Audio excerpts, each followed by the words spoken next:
Now, today we begin with chapter 13. The objective is to do all the way to 21. If you have read that portion, you will agree with me that it does not make easy reading. Right? It's a pretty tough portion to go through. There's a lot of detail. And so what we will do is we'll focus on certain aspects that we can pick out in that portion. But before we get there, just a quick overview in 1 to 12 of Joshua. So Joshua can be split into three parts. The first part is 1 to 12. The second is 13 to 21, or even 21, yeah, or even 22 actually, and then 23 and 24. So first part was all about Israel overcoming the military strength of the opponents in the promised land. So chapters initially moves slowly. It starts with the commissioning of Joshua, and there's a slow movement all the way to chapter 9, where we learn how Israel is maturing in their faith to overcome the challenges and to overcome their fears that they had. Remember that 40 years back that they refused to enter because of certain fears. And then there's a dwelling on the various aspects that they grew. And then from verse chapter 12, 13, 14, I'm sorry, 10, 11, 12, it moves much more rapidly. And we have the entire campaign captured in the space of 3 chapters, whereas only a few campaigns happen in the first 9 chapters. At the end of chapter 12, we know that the military might, the main strong opponents of the Israelites in Canaan, are overcome, but the land is not fully in their possession. So the next part, which is part 13 to 21, focuses on distribution of the land among the various tribes. And then it is the responsibility of each tribe to take full possession of their inheritance. And that's what we will focus on in the next part of our study. To get into that, it's important to look at chapter 13. The beginning of chapter 13 tells us God is calling to Joshua, and he's telling them, it's almost like he's telling them that, why have you not completed the mission as yet of taking over the whole land? So he wants them to now move on to the next phase, divide the land, and actually take over the land and occupy it, enjoy their inheritance. So 2 words that you can observe in verse 13 are, one is he uses the word take over, right? The Lord said to Moses and I'm sorry,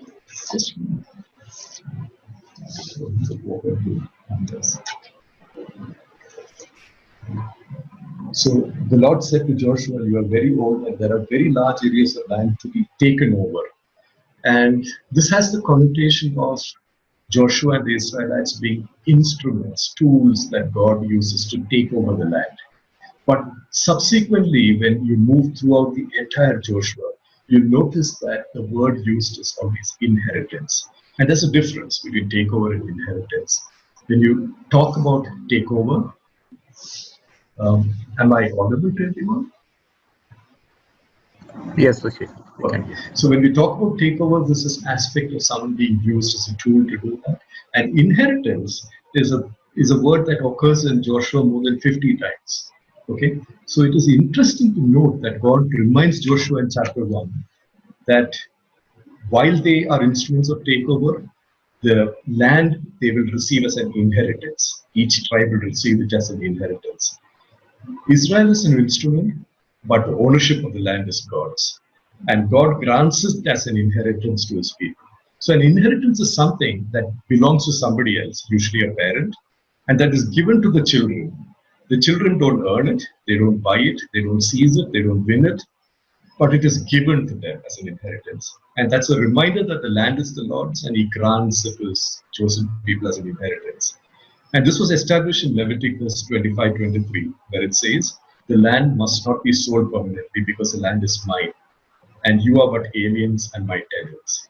Okay, so there'll be a lot of references that we quoted.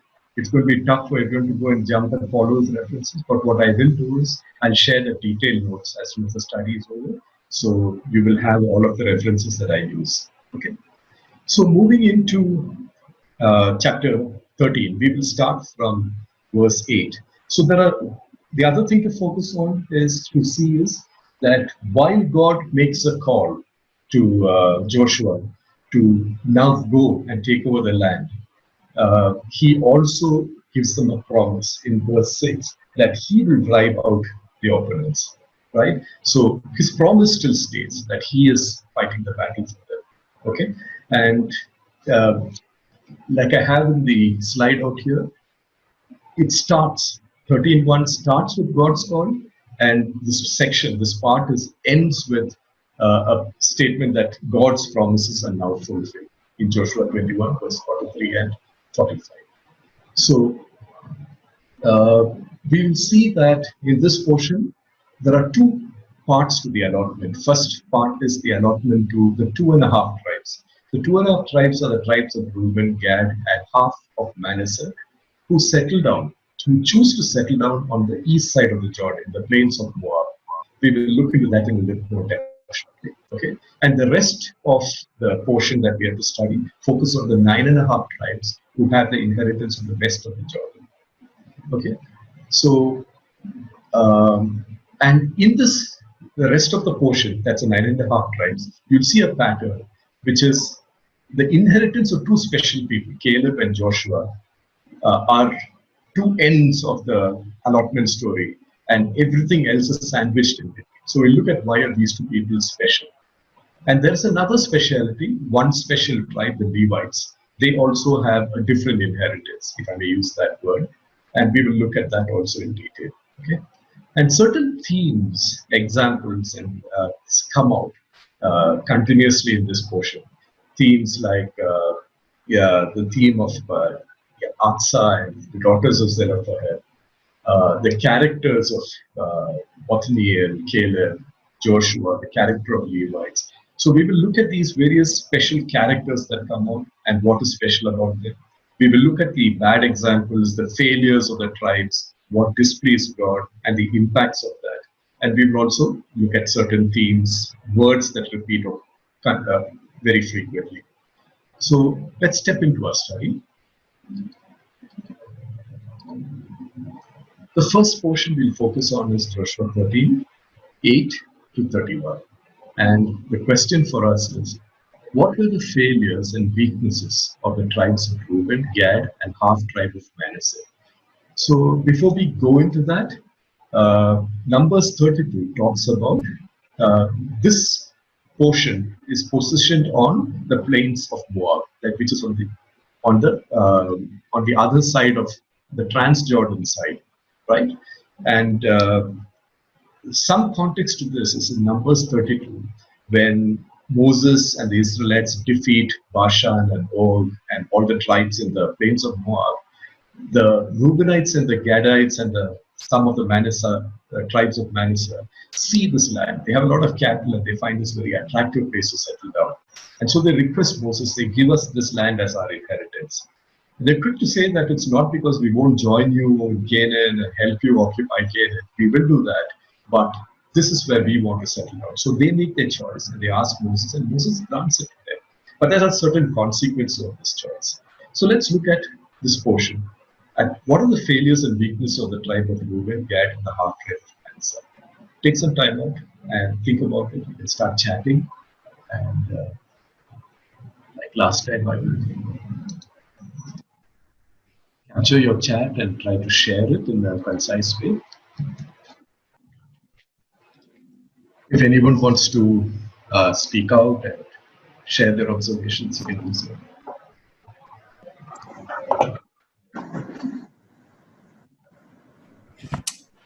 Hey, Sushil, so what I feel is what you began, right? That God wants us to be, not us, and God wanted them to press on. He wanted the entire land to be possessed.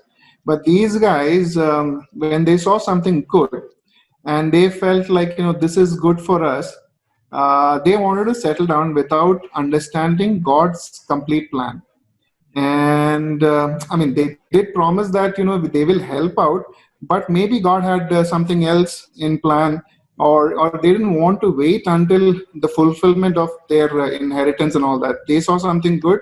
Yeah, this is what we want. They had a lot of cattle, so they found that pasture and all that very good, so let's settle down here, is what they decided. Very true. Anybody else? Yeah, yeah, I Sushi Blessy here. I've just written some notes over there. Yeah.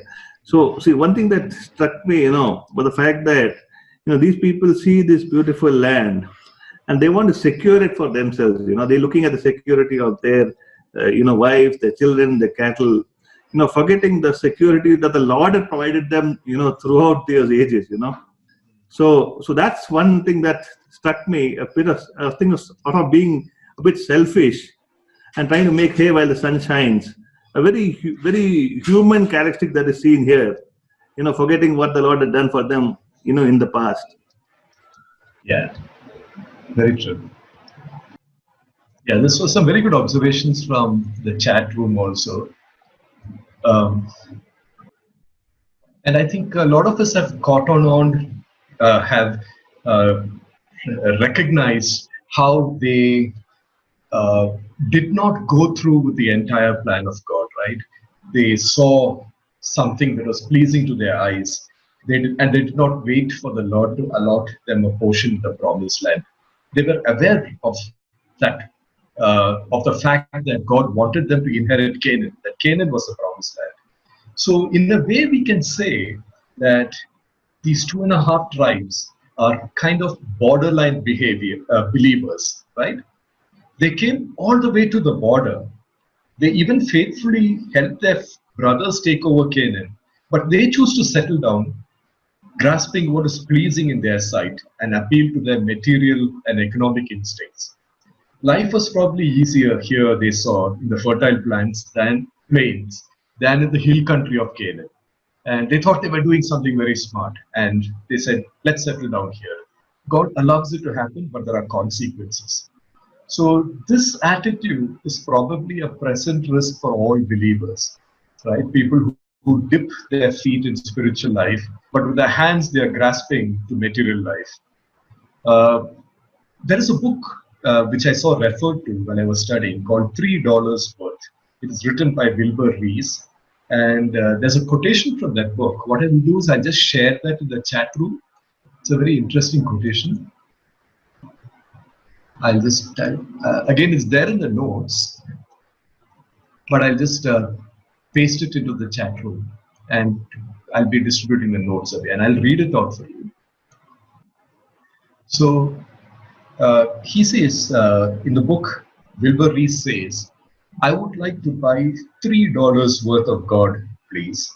Not enough to explode my soul or disturb my sleep, but just enough to equal a cup of warm milk or a snooze in the sunshine. I don't want enough of him to make me love a black man or pick beats with a migrant. I want ecstasy, not transformation. I want the warmth of the womb, not a new birth. I want a pound of the eternal in a paper sack. I would like to buy $3 worth of God, please. So I felt like this, in a way, captured what these 2.5 tribes were doing. And that was their first failure. They were borderline behaviors. So there is also another failure, if you notice, in the verses 12 and 13. We see that they did not complete, even in the Transjordan area, they did not complete taking possession of the land that they claimed, that they wanted, right? They allowed, Moses had defeated all these people, but they allowed the people of Geshur and Makkah to live with them. And they even commercially benefited with the people living with them, because what they did is, you see that they exploited them, right? They converted them into, they dominated them and converted them into slaves, and they exploited them. So these are two failures.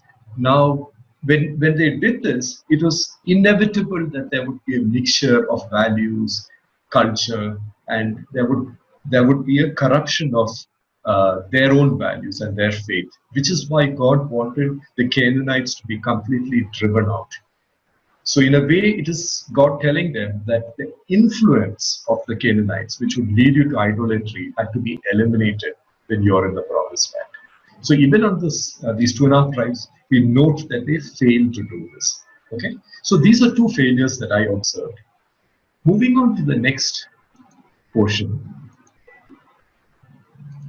Okay, so now stepping to chapter 14. Chapter 14 talks about, 14 onwards, talks about the allotment on the eastern side. I'm sorry, on the western side of the Canaanite, of the Jordan River. So this is the 9.5 tribes who chose to settle down in Canaan. And chapter 19 to 14 to 19, you will see the narration of the allotment of the land is by the name of the tribes. That's a pattern. The inheritance of of Judah, the inheritance of Ephraim, the inheritance of Manasseh. This pattern of handing over inheritance to the tribes is broken in two instances. One is the allotment of cities to two individuals, Caleb and Joshua. How do you think Caleb and Joshua called out specifically? What is the reason that that they are specifically called out? So take some time to think about that, and then we'll use the same format. You can go and start chatting straight away, or wait for the time when the lights open to speak out. Anyone wants to speak out and share their observations? Just to add to this, I came across something very interesting which I had not seen earlier. So Caleb was not actually, part of Israel. His father was a. Santosh, we lost you.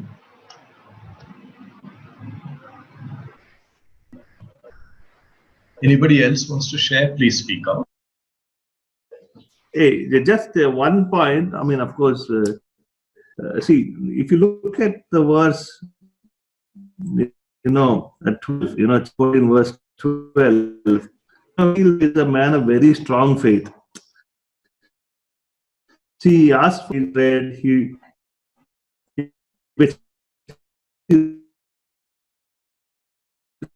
to the hill. Basically, these fortified cities, but with God, he will drive them. So still, he has a lot of faith. He has in God, and basically what God has done to the whole community. So his faith really. Excellent. Yeah. Yeah. So there are that passage which even Sarah mentioned, that I wholly followed the Lord my God. It's very interesting. It kind of captures in a gist Caleb's character. We'll be taking a look in one of the subsequent questions a little more deeply into Caleb's character and contrasting it with the 2.5 tribes. For the context of this question, we will just park some of Caleb's character. And Santosh also was bringing a part of Israel. He's an Edomite. He's from the line of Esau, and he's a proselyte. He's a convert, and he's adopted into the tribe of Judah. And that also we will look at when we study Caleb's character in contrast to the 2.5 tribes later. Okay, so yes, I think we have the key observations, which are Joshua makes exemplars in the scripture, in this book. There are exemplars that are called out, who stand out for some reason. Joshua and Caleb are two people who stand out as the two spies who made a faithful report, who were not disheartened, right? And so the entire other tribes in their inheritance is sandwiched between the faith of Joshua and Caleb. And that's why these two people are called out specifically. So that is a hint to us that whenever instances are called out specifically, look at why that is so. There is something to be learned there. Okay, so that's as much as I think. All your observations are good. Almost everybody, I think we've really captured the reasons why these two, Joshua and Caleb, were actually called out and mentioned specifically. Okay, and so we'll move on to the next question. So before we move on, just one little bit of highlight, because we will be looking at the inheritance and the method of allotting land. And this will come up in a later question also. When we look at Numbers 26 as a context, Numbers 26 verse 53 to 55, we see God instructing them. Numbers is where every tribe was numbered, right? And they were counted, and there was a census that was done. That's why the name of the book was Numbers. In that we see God instructing them on how they are to allot the land. Okay, so one is Joshua does it along with Eleazar the priest and the elders of the tribe. So every tribe is represented, and everyone, all the stakeholders are present. And the allotment is done on two bases. One is the size of the allotment is based on the size of each tribe, the number of people. It's proportional to the size. But the portions that they will receive, which part of the promised land, is decided by lots. Okay. In Leviticus, we came across the Urim and the Thummim, which were they were put into the ephod of the priest, and we are told that these were used. We do not know how, but these were used whenever lots had to be thrown. That's like throwing dice to decide and to divine God's intent and God's direction for them. And probably that is what they used, because we know that two things in Numbers. One is the size would determine the amount of land, the size of the tribe, and the allotment is decided by lots, which is going to be spiritually directed by God. Okay, so that's the context for this next question, and for the rest of the portion actually when you read. So in this question, let us compare the character of the 2.5 tribes that settled on the Jordan River to that of Caleb. So some of what all of you brought up, especially something that Sarah observed and Santosh's observation about Caleb, we will discuss all of that in response to this question. It is interesting when you think of this question to remember what happened in Genesis 13, because there's a very interesting parallel there between Abraham. That is a portion that talks about Abraham and Lot. Abraham and Lot were in Canaan at that time, and both of them had a lot of sheep and cattle, and their tribes were actually fighting regularly over land and different aspects. And so God decides that they must part ways. Lot has to, there is enough land for both of them to have their own. So Abraham tells Lot, you choose. They're actually on, I think, in the region of Bethel, and Abraham tells Lot, you can either go this way. If you're going this way, I will go that way. And if you remember in that portion, Lot makes his choice very much like how the 2.5 tribes make their choice. He chooses the plains of Moab because it's fertile. He has a lot of cattle, and he sees advantages going and settling down. And he goes down to the plains, Genesis tells us, and settled down next to the tents of Sodom. And we know what happened as a result of that. Okay, so just remember that if you have time. I think it's a lot to read, but just if you have some portion that you want to go and look at, dwell on that also when you look, when we do the study of the character of the 2.5 tribes versus the character of Caleb. What are the parallels between Abraham and God, and what can we learn from this portion? So if you have some thoughts, you can share straight away in chat. Yeah, probably in the case of... just a minute, if you don't mind, we'll just do the chat first, okay, so that those who are chatting won't get, okay, otherwise they won't be able to pay attention when we speak. Sure, sure. Okay, you can, anyone wants to share, can speak up. I think it was Pratiksha who was speaking earlier, no? Anybody want to share? Speak out now. So, if you look at it, I mean, God gives us free will, and the free will can be chosen in any ways. Now, both the 2.5 tribes and Lot chose it for the wrong reason. They took it for their selfish needs, and it brought their destructions eventually.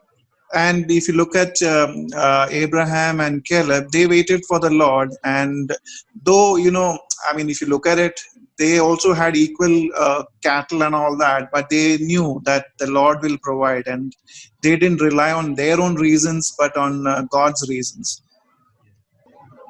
Yeah, so we see that in the two episodes also, Caleb and the 2.5 tribes versus Abraham and Lot, the difference between living by sight and living by faith, as like some of you observed already in the chat.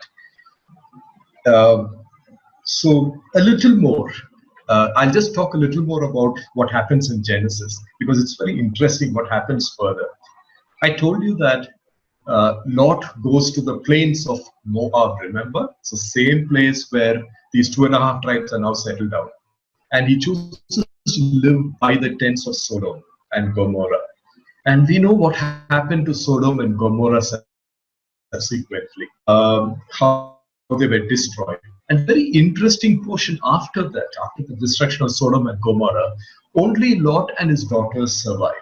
And Lot's daughters, probably influenced by the loose morality of Sodom and Gomorrah, actually trick Lot by getting him drunk, and they have intercourse with Lot, and they have children by Lot. And guess who these two children are? Both the daughters. And we are told that the two children are the Moabites of today and the Ammonites of today. So we have gone from Abraham and Lot to the 2.5 tribes. We have described a full circle. The 2.5 tribes have come and settled down. They have made the same kind of choice, the same basis of the choice as Lot, and they have settled down in the same place, Moab, the plains of Moab, and they're going to live among the same people, the Moabites and the Ammonites, who were the result of Lot's choice, right? Caleb, on the other hand, is an exemplar of faith. Abraham is an exemplar of faith, right? In the New Testament, he's called out as an exemplar. Caleb, in this portion, stands out as an exemplar of faith, and both follow the same footsteps. In Joshua 14, Caleb asked Joshua for the land that his feet have walked on. If you look at Genesis 13, God promises Abraham that his descendants will be numerous, a multitude, and he will inherit it. Look, north, south, east, west, he says, and you're going to inherit all the land, these lands that your feet will walk on. And we have Caleb doing that. Caleb comes and tells Joshua that my feet have walked on all of these lands. I have wholeheartedly trusted the Lord. So Caleb's faith was, he had a heart that overflowed for the Lord, right? And it's in, and the other thing we see is, in his speech to Joshua, he addresses 3 of the main reasons why the other 10 spies refused, why they turned down God's command, and why they discouraged the rest of the Israelites. He said that I will overcome the Anakites, these big and strong guys, these giants, even though they are in their fortified cities, and I will take over the hill country. 3 things that the 10 spies were discouraged by: the giants, the fortified cities, the hill country. All 3, Caleb is coming and telling that I will take over. I will do this. Okay? And he has a heart, we are told, that overflows. He's wholeheartedly, his faith is wholehearted. He has a heart that overflows with faith for God. Okay? Santosh brought up a very interesting thing, which also I had just had some notes on. So I'll read that out for you. Canaan was originally an Edomite, Esau's descendant. I forgot to note on the reference, I'll try to find it. He was adopted into Israel, into the tribe of Judah. And if you look at the name Caleb, there is one meaning which connotates with something very derogatory. He's referred to, it kind of refers to this word meaning dog. Dog is not used very in a very good sense in the Old Testament and in the New. It's a very derogatory term of reference. So he was named by his parents with a very derogatory reference. But we know what one characteristic of dogs, right? Their devotion to their masters. Caleb turns this definition on its head, and he proves it by his devotion to God. And that's something that I found very, very sweet and very interesting. So Caleb is like somebody observed, I think it was Benita, Caleb is granted Hebron as his inheritance. Okay, and Hebron is a very significant place. This is the place where Abraham, Isaac, Jacob are all buried, and their wives. Okay, and in fact, in Genesis, it is referred to as, there is a reference. It's places where Kiryat Arba, and Arba is this person, this giant tribal leader of the Anakites who lived in that place. To conclude, we see Lot and the 2.5 tribes make their choice on the basis of appearance and material benefit. Caleb, on the other hand, makes his choice and to Joshua that they will inherit, and to Abraham that they will inherit the land that their feet walked on. Remember, Joshua chapter 1 starts off with God commissioning Joshua, telling him, do not be discouraged, be courageous, look and perceive that I've given you this land, and every place where your feet walk, I will be yours, right? And Caleb is acting it out, that faith. Okay, so, and he is willing to drive out the current inhabitants by faith to enjoy his inheritance. So those are some of the key things that we can look at when we study the character. So it's also a call to us of the kind of character, what kind of faith we must have. We cannot have the borderline faith of the 2.5 tribes. You need to have a wholehearted faith. We need to live by faith and not by sight. So one application is what Paul writes to the Philippians in chapter 3, and we will look at that. Paul kind of addresses two types of borderline believers and the consequences of that kind of a faith. And he talks to you about what true faith should be in Philippians chapter 3. We will visit that in the last question. But just before we go on, there is a consequence to the decision of the 2.5 tribes. We know that 1 Chronicles chapter 5 verse 26, it is told that when the Assyrians invade and Israel, the first tribes to be carried away, to be defeated and carried are 2.5 tribes. So that's the conflict on the other side, where God wanted them to settle down. Okay. Having said that, we'll move on to the next question. I don't think we will have time to complete all the questions, so we may have to split the study. We will go as far as we can. We'll take this next question, which is coming out of Joshua 13 and 14.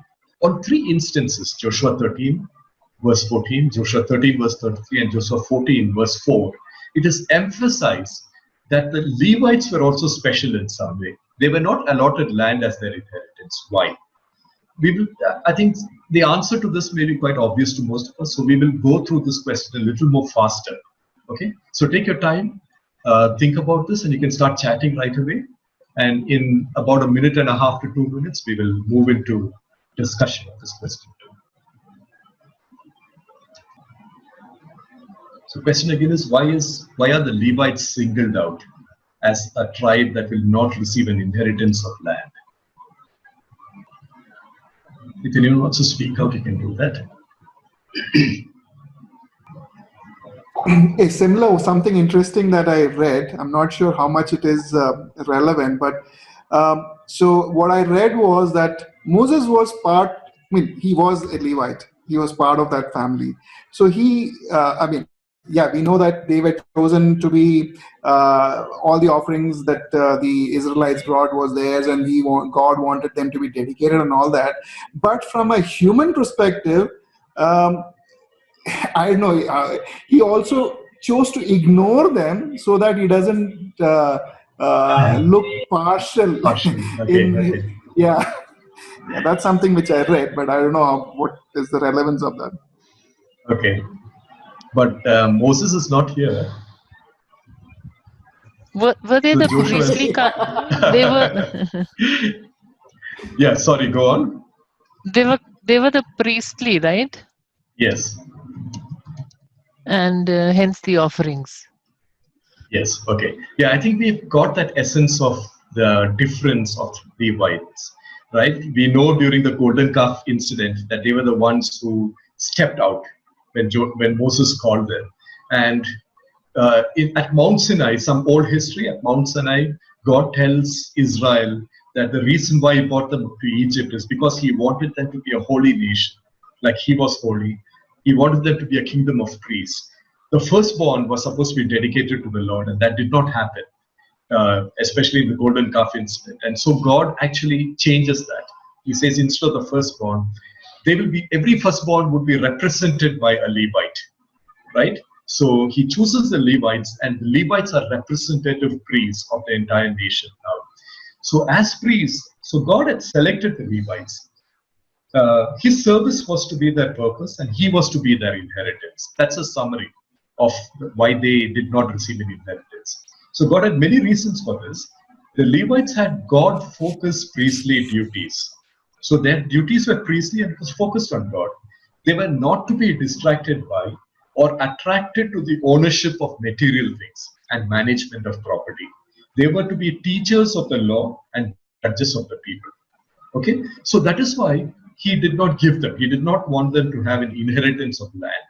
So then how were the material needs met?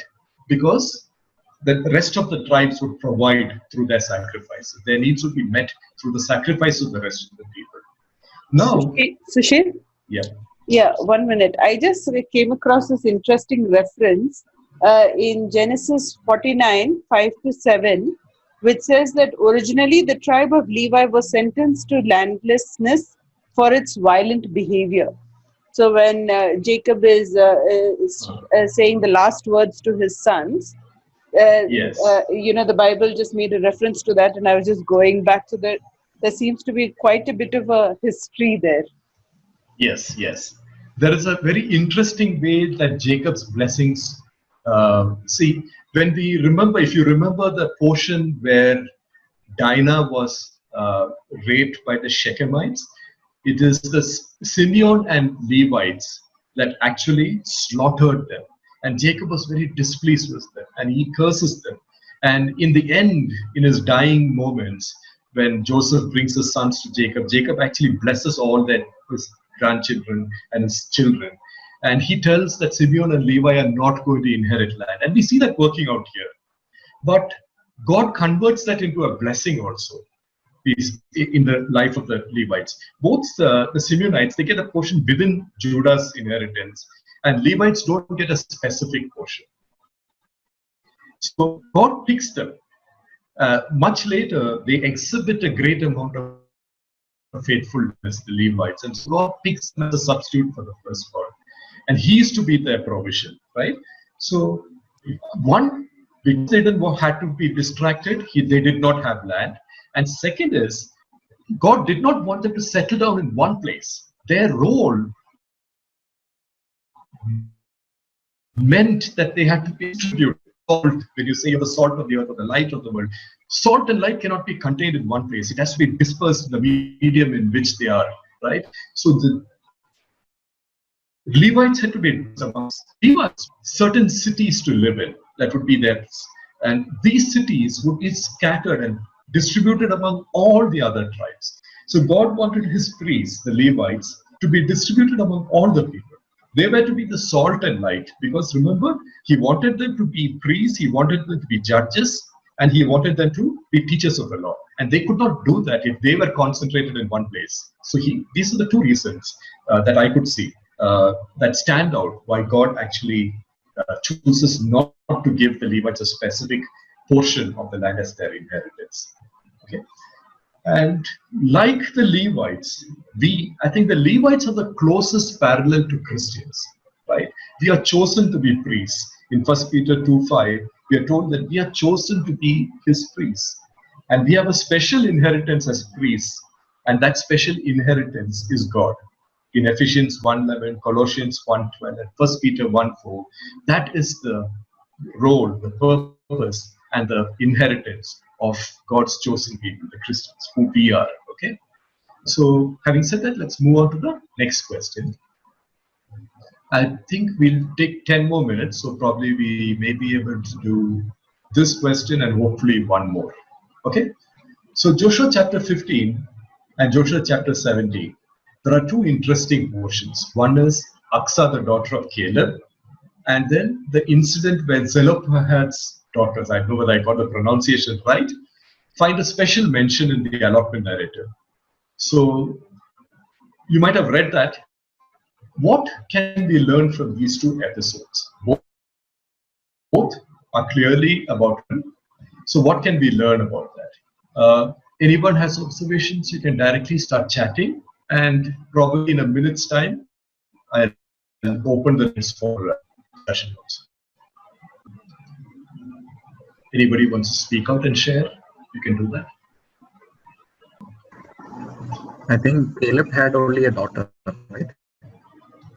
So I actually do not know so that whether Caleb had only a daughter. Do you know for sure? I'm not sure because I couldn't find out whether he had any other. Okay, that's an interesting point, worth researching. So, when we look at this portion, it's also important to study the context in which Caleb's daughter is mentioned, Aksa.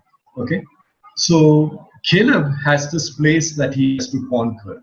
Debir, there's another name I did not note down that name. It's Kiriath Sarpa or something like that. And he throws out a challenge, and the reward for the person who takes up the challenge is Aksa. So Caleb, if you notice, is a man of strong faith. So he's calling out to people who have faith like him. And surely in his mind, when he offers Aksa as a reward, he has a high regard for Aksa. Surely he wants to give a high and a very good reward to the person who steps out in faith to his challenge. And Othniel steps out. And we also notice when we studied last time, Achin, when he took the class, mentioned that Othniel was one of the first judges, right? And he was a man filled with the Spirit, we are told in Judges chapter 3. So Othniel was an outstanding man, and Caleb is an outstanding man. Aksa, surely. So Othniel himself took the challenge because he found that reward also an outstanding reward. So it speaks indirectly about Aksa and how she must have been a very strong woman and was very respected both by Caleb and Othniel. And we see that trait in her, right? So when we look at that portion, we see Othniel acting on Aksa's advice has been granted. So Othniel goes and asks Caleb for some land, and he grants him some land in Negev, which is the desert region. So he's acting on Aksa's advice. And so Aksa decides that because it's a desert region, she needs water. So she goes to her father and requests, and Caleb grants her request. He gives her that land where the springs are there, the adjoining land, where there are springs of water. So in Aksa, we see a very clear thinking woman who understood what was within her rights to ask and how to go about asking for it. She shows a very good understanding of the two strong men in her life, her father Caleb and her husband Othniel. So I think it's of people like Aksa that James speaks when he writes in James 4:2. James says, "You do not have because you do not ask. You ask and you do not receive because asking you not receive." And the character of a person who should ask, right? And Zelophehad's daughters, she's of the tribe of Manasseh. Zelophehad had died in the wilderness, in the wanderings, and he had no sons, only 5 daughters. So the normal legal tradition of the Israelites at that time was the inheritance would go from father to son. When the son dies, to one of the brothers. So father, son, a sibling who's a brother. And if there are no brothers, it would go to the paternal uncle and then to the nearest kin of the same tribe. The land could not pass from that tribe to another. That was the normal legal tradition. And when Zelophehad's daughters come and make a case saying that if we do not receive an inheritance, our father's name is going to be wiped out. And God had promised that none of their names, their names, he records all their names in numbers, right? And every one of them in God's sight is a chosen person who will receive an inheritance. So they appeal to Moses saying that our father's lineage will be wiped out. he will not be remembered anymore. So you have to give us an inheritance in place of the sons. And we see Joshua actually consulting God, and God agreed, right? So God makes this deviation from the normal tradition, and he orders Joshua to give the daughters of Zelophehad an inheritance in place of their father. So from this again, we see the character of Zelophehad's daughters, right? They knew how to ask, and they knew what their rights were, and they felt they were treated unjustly. They knew how to ask, they made their appeal, and they were heard. So the important other aspect to see is, though it was a patriarchal society, the Old Testament was a very patriarchal society, yet God respected the rights, and Israel respected the rights of women, right? As a patriarchal society, women were always reckoned through their men, either their fathers or the husband or the sons. However, in the balance, we must remember in the Old Testament, though it was a patriarchal society, the focus is not on gender, but it's on family and lineage. Okay, so that is another point that we must remember to balance that patriarchal narrative. So God wants Israel to respect the rights of women too. As a result, the legal tradition of Israel with respect to inheritance is rewritten by the episode of these girls, like the daughters of Zelophehad. The inheritance structure is now from the father to the son or daughter if there are no sons, to the brother if the son passes away, and then to the paternal uncle and nearest kin of the same tribe. So women are heard, they are given rights, and God makes an example of that in this portion. Okay, so we see many other positive accounts of women who were very clear thinking, assertive, balanced in their thinking, and that clear thinking in all these aspects of their character stand out. In Joshua itself, we studied about Rahab, now and Aksa. We studied about Tamar, about Esther, Ruth, all of these women through who were called out for their characteristics. They were all assertive, they were all balanced and clear thinking, and they all had strong character and faith too. Yeah? So we'll move on to the next question. Shall I take 5 minutes more, or do we want to stop? What is the opinion? We can do the next one also. Do the next one, is that okay with everyone? So we'll take the last two questions for the next class, okay? So Joshua 15:63, Joshua 16:10, and Joshua 17:12 to 13. In all of these references, we see the failures of the tribes when they occupy their lands that are given to them as their inheritance. What are the key hallmarks of their failures? There are some things that stand out. So just take a look at these portions and see whether you can observe what are the key hallmarks of their failures.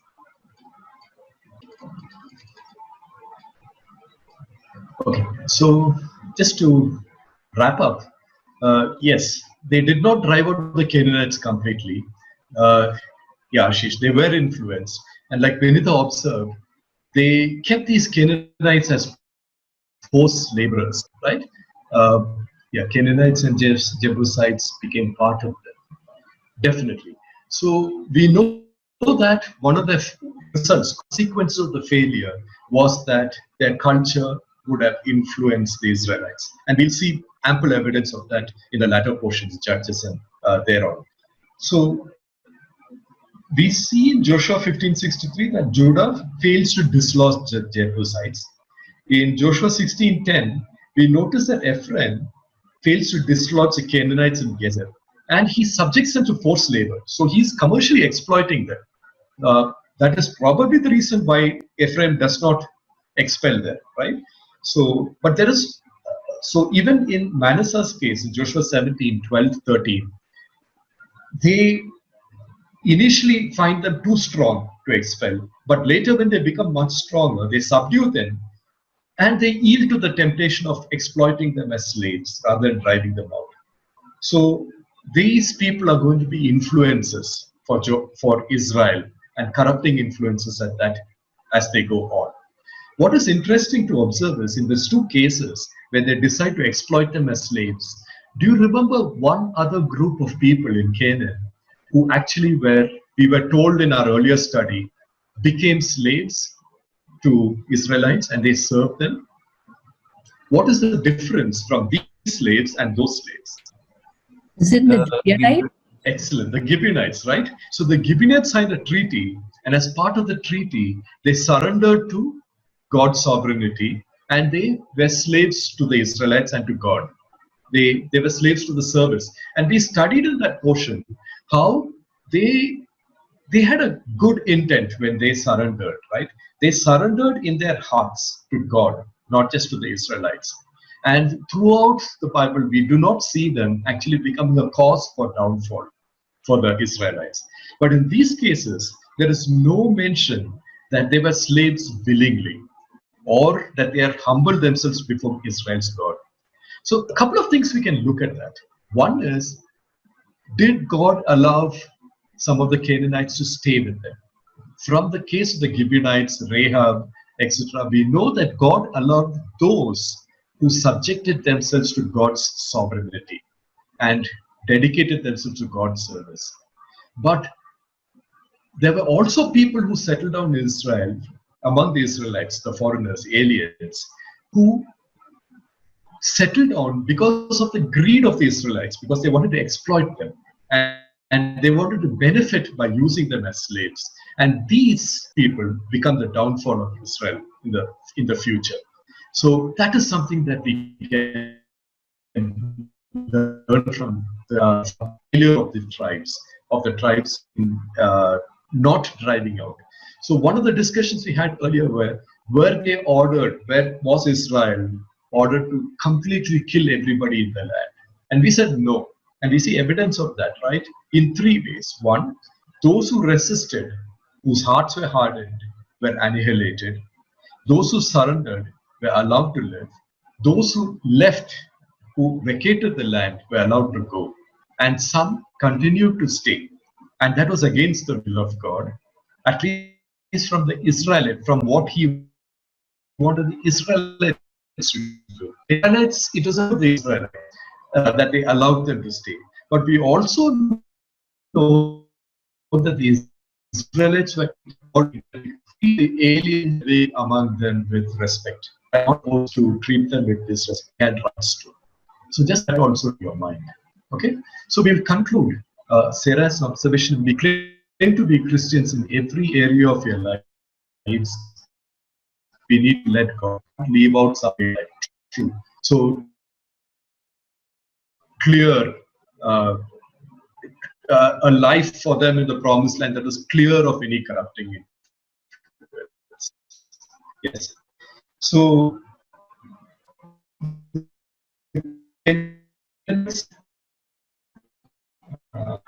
so we'll just keep that questions to discuss, which we will take up next time.